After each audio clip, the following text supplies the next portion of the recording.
What happens when a prince dials a number he's called his whole life? And this time, no one answers.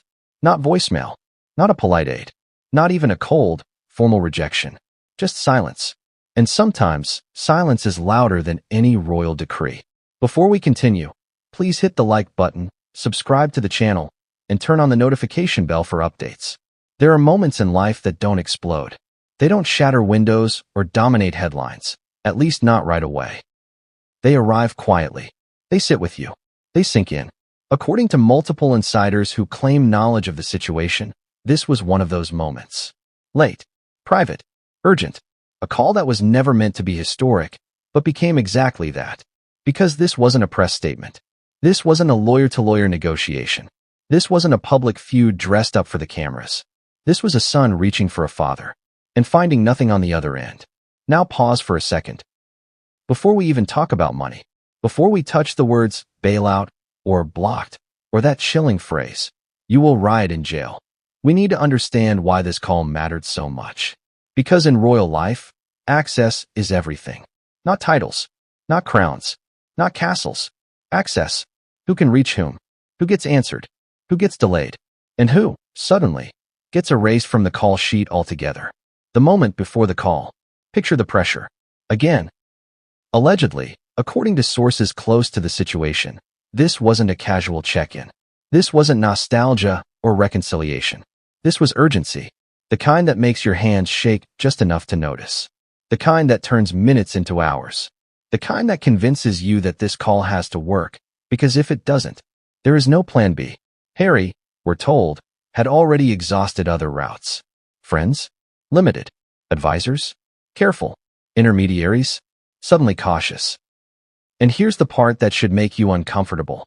When everyone around you starts speaking in legal language, it's usually because emotional language has failed. Words like, "We'll get back to you. That's above my pay grade. We need clearance. The palace will consider." Consider. Not respond. Not help. Consider. So the decision, whether impulsive or inevitable, was made. Call him directly. Not the institution. Not the office. Not the machine. The man. Why this call was different from all the others. Let's be honest. This wasn't the first strained call between father and son. That much is obvious. But this one carried weight the others didn't. Why? Because it wasn't about feelings. It was about consequences. Serious ones. The kind that don't care about lineage. The kind that don't pause for royal protocol. The kind that don't bow. And that's what makes this moment so terrifying. Because when consequences stop respecting your name, you realize something brutal. You are on your own. The ring that echoed. The call goes out. International lines.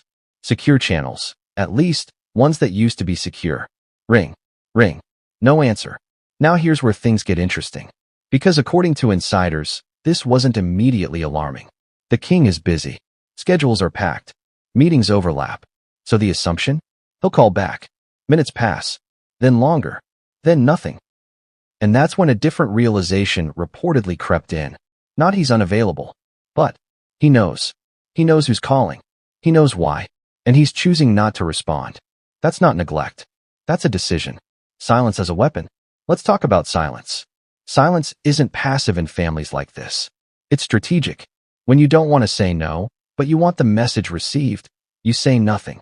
Because silence does three things at once. It avoids commitment. It preserves plausible deniability. It forces the other person to fill in the blanks.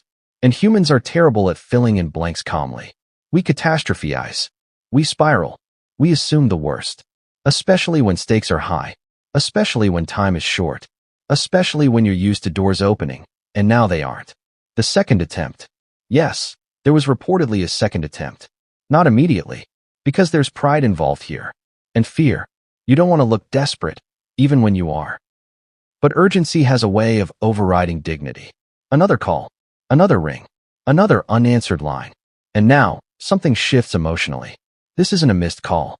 This is a message. From father to institution. Here's the brutal pivot. At some point, again, according to sources, the realization set in that this was no longer a personal matter. This was institutional. And institutions don't panic. They don't rush. They don't rescue unless it serves a purpose. Which raises an uncomfortable question. What if helping Harry no longer served the crown? Sit with that. Because if that calculation was made, even briefly, it changes everything. The gatekeepers close in. After the unanswered calls, the next move wasn't emotional. It was procedural, reaching out through staff, private secretaries, trusted aides, names that had once opened doors. And what came back? Delays, deflections, carefully neutral language. Nothing overtly cruel, just distant. And distance, when you need immediacy, feels like abandonment. The emotional toll of being unanswered. Imagine this from a human perspective, not a royal one. A son calling his father in a moment of crisis, and realizing the relationship has changed so fundamentally that even crisis no longer grants access. That does something to a person. It reframes every memory, every past rescue, every public show of unity, every speech about family. It makes you ask, were those moments real or conditional? Audience question, direct address. Let me ask you something, and be honest. If you were in trouble, real trouble, and the one person you believed would always answer your call didn't, would you feel angry? Or would you feel afraid? Because those are very different emotions. And according to insiders, fear came first. The weight of time. Time matters here. Not days. Not weeks. Hours. Every unanswered hour wasn't just silence. It was risk. And the longer the silence stretched, the clearer the message became. Whatever Harry was facing, he was expected to face it alone. No bailout. No intervention. No royal safety net. At least, not yet. The first crack in the illusion. This is where the illusion finally broke. The illusion that blood outranks optics. That family trumps reputation. That fathers save sons no matter the cost. Because in this moment, the crown didn't look like a family. It looked like a firewall. And then came the realization. According to one source, there was a moment, a quiet one, where Harry allegedly stopped trying to call. Not because he didn't care, but because he understood something devastating. The answer wasn't coming. And that's when desperation reportedly turned into something else. Something darker. Something louder. Something that would soon be summarized in a phrase so shocking, so chilling, it would ripple through every layer of this story. A phrase we haven't unpacked yet. A phrase that sounds less like advice and more like a verdict. What would you do if a single number could change your fate and no one would touch it? For Harry, that number was allegedly $100 million. And asking for it wasn't just bold. It was explosive. The request that shook the palace. According to insiders, the bailout was far more than a simple transfer of funds. Think about it. $100 million isn't pocket change. It's the kind of number that can buy a house, a fleet of vehicles, or an entire private island. And that's exactly why it mattered. Not because Harry wanted to flaunt it, at least not entirely, but because in the world he had suddenly found himself in, money was survival. Legal battles, security costs, unexpected fines, and yes, the very real possibility of prison-like confinement without access to the luxuries that once shielded him from real consequences. A king's child doesn't typically ask for $100 million, and a king doesn't typically say no. Yet, that's exactly what allegedly happened. Why the sum was so shocking? Let's break it down. $100 million is roughly the combined annual salaries of multiple British ministers for decades. It's enough to fund several charity programs simultaneously. Ironically, the kind Harry had championed publicly. For a single individual, even a prince, it's astronomical. The palace insiders reportedly weren't debating whether it was legal. They were debating whether it could ever be approved. Because once you say yes to $100 million, the optics explode. Public outrage. Why should taxpayer money rescue a royal from himself? Family optics. What message does this send to the next generation? Global optics. Even kings have limits, and this might be seen as weakness. In short, it wasn't just a financial decision. It was a psychological, political, and symbolic one. The palace brainstorm. According to sources, once the request hit the right desks, meetings were called. Private aides, legal advisors, royal accountants. They dissected the number. They ran simulations. They calculated every potential fallout. And here's what they allegedly concluded. Paying this off is not just a favor. It's an admission of failure. And failure can't be shown. Think about that. The same institution that had once publicly embraced Harry and Meghan's philanthropic work was now weighing the cost of a bailout against its reputation. And reputation, in this world, often outweighed loyalty. The human angle. But let's not forget the human cost. $100 million isn't just a number. For the person asking, it's hope. It's survival. It's a lifeline thrown into a stormy sea. Imagine dialing your father, your most powerful ally, your last hope, and asking for something so huge it might even shock him. Now imagine his response is not, "We'll see," or "Call your lawyer," or "Let's negotiate." It's silence. And that silence, insiders suggest, was deafening. The leverage Harry thought he had. Here's where the story gets even more complicated. Harry reportedly believed he had leverage. His celebrity, the media attention surrounding his predicament, the sympathetic allies in government and business. He thought, surely the king knows paying this saves everyone trouble. Surely he'll act. But he underestimated two things. The palace's willingness to let him twist in the wind. How personal this refusal would feel. And that miscalculation, insiders claim, set the stage for conflict that went far beyond money. A bailout versus a lesson. One insider allegedly said, this wasn't about the money. It was about sending a message. Think about it. By refusing a $100 million bailout, the palace didn't just say no. It said, you are accountable for your choices. We will not intervene to shield you. Your title doesn't guarantee safety anymore. In other words, the refusal was both financial and symbolic, a masterstroke of control. The psychological weight of $100 million. Now let's humanize this for a moment. For someone who grew up with privilege, $100 million isn't just a number, it's reassurance. And when it's denied, it's panic disguised as disbelief, fear disguised as frustration, isolation disguised as reality. According to insiders, this is when Harry allegedly began to realize his father wasn't just refusing money, he was withdrawing support entirely. And that's a dangerous realization for anyone, even a prince. The public versus private divide. To the public, this could look like a simple feud. But behind closed doors, sources say, it was much darker. Every aide, every message, every meeting contributed to one undeniable conclusion. Harry's safety net had been removed. Not gradually, not with warning, suddenly, decisively. And for someone used to constant protection, that abrupt withdrawal of support can feel like a prison cell closing slowly around you. The question everyone asks. At this point, you might be asking, why not negotiate? Surely $100 million is negotiable. Well, insiders claim negotiations were attempted, but blocked. Every attempt to introduce a mediator, every intermediary trying to soften the blow, was allegedly stopped at the highest levels. Why? Because the palace reportedly wanted clarity. No compromises, no excuses, no ambiguity. It wasn't personal. It was power.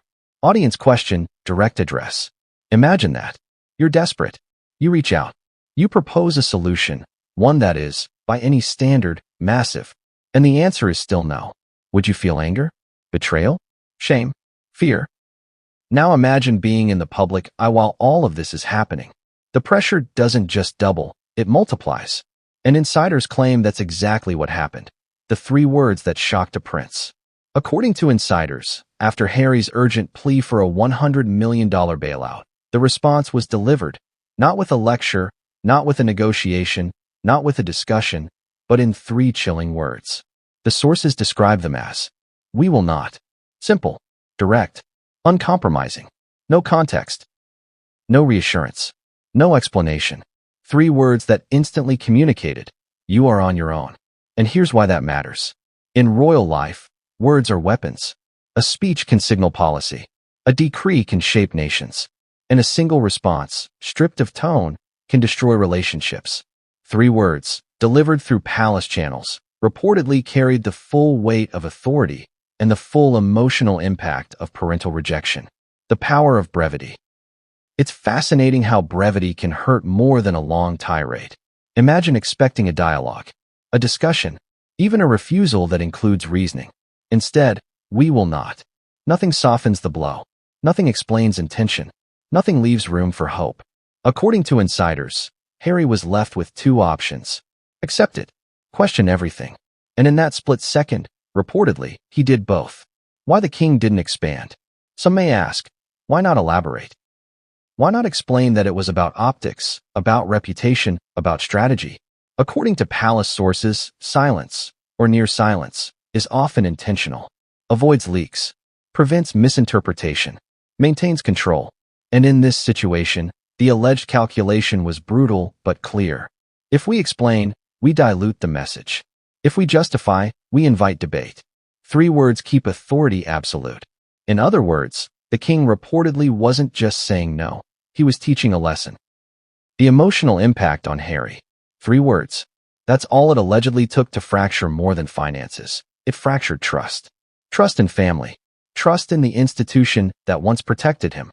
Trust in himself. Insiders say Harry reportedly felt a mix of disbelief, anger, and heartbreak simultaneously. Imagine it.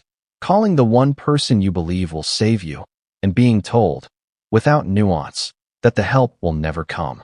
And the kicker? This was after previous family support. This wasn't a first-time disappointment. It was the culmination of years of tension, public scrutiny, and private disappointments. The ripple effect in the palace. The 3-word response didn't stay private for long. According to sources, palace aides and intermediaries immediately realized the magnitude. Some reportedly worried about Harry's next moves.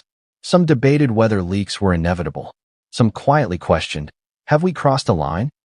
Because when authority is exercised with such finality, it creates ripples. Ripples that extend far beyond the person you intended to control. Strategic silence versus personal betrayal. Here's the delicate balance. From a strategic standpoint, these 3 words were reportedly a calculated move. From a personal standpoint, they were perceived as a betrayal. And insiders claim that's where the tension truly escalated. Harry, accustomed to a certain level of respect and communication, allegedly interpreted this as, I am disposable when it suits the crown. It's one thing to be denied money. It's another to be denied dignity. And 3 words can do both. The immediate aftermath. Sources describe the scene as emotionally electric. Aides reportedly tried to mediate. Messages and intermediaries were sent. Calls were attempted again. But according to reports, all efforts were ultimately futile. The 3 words had closed the conversation before it even began. And that closure, according to insiders, set the stage for what happened next, the complete block of contact.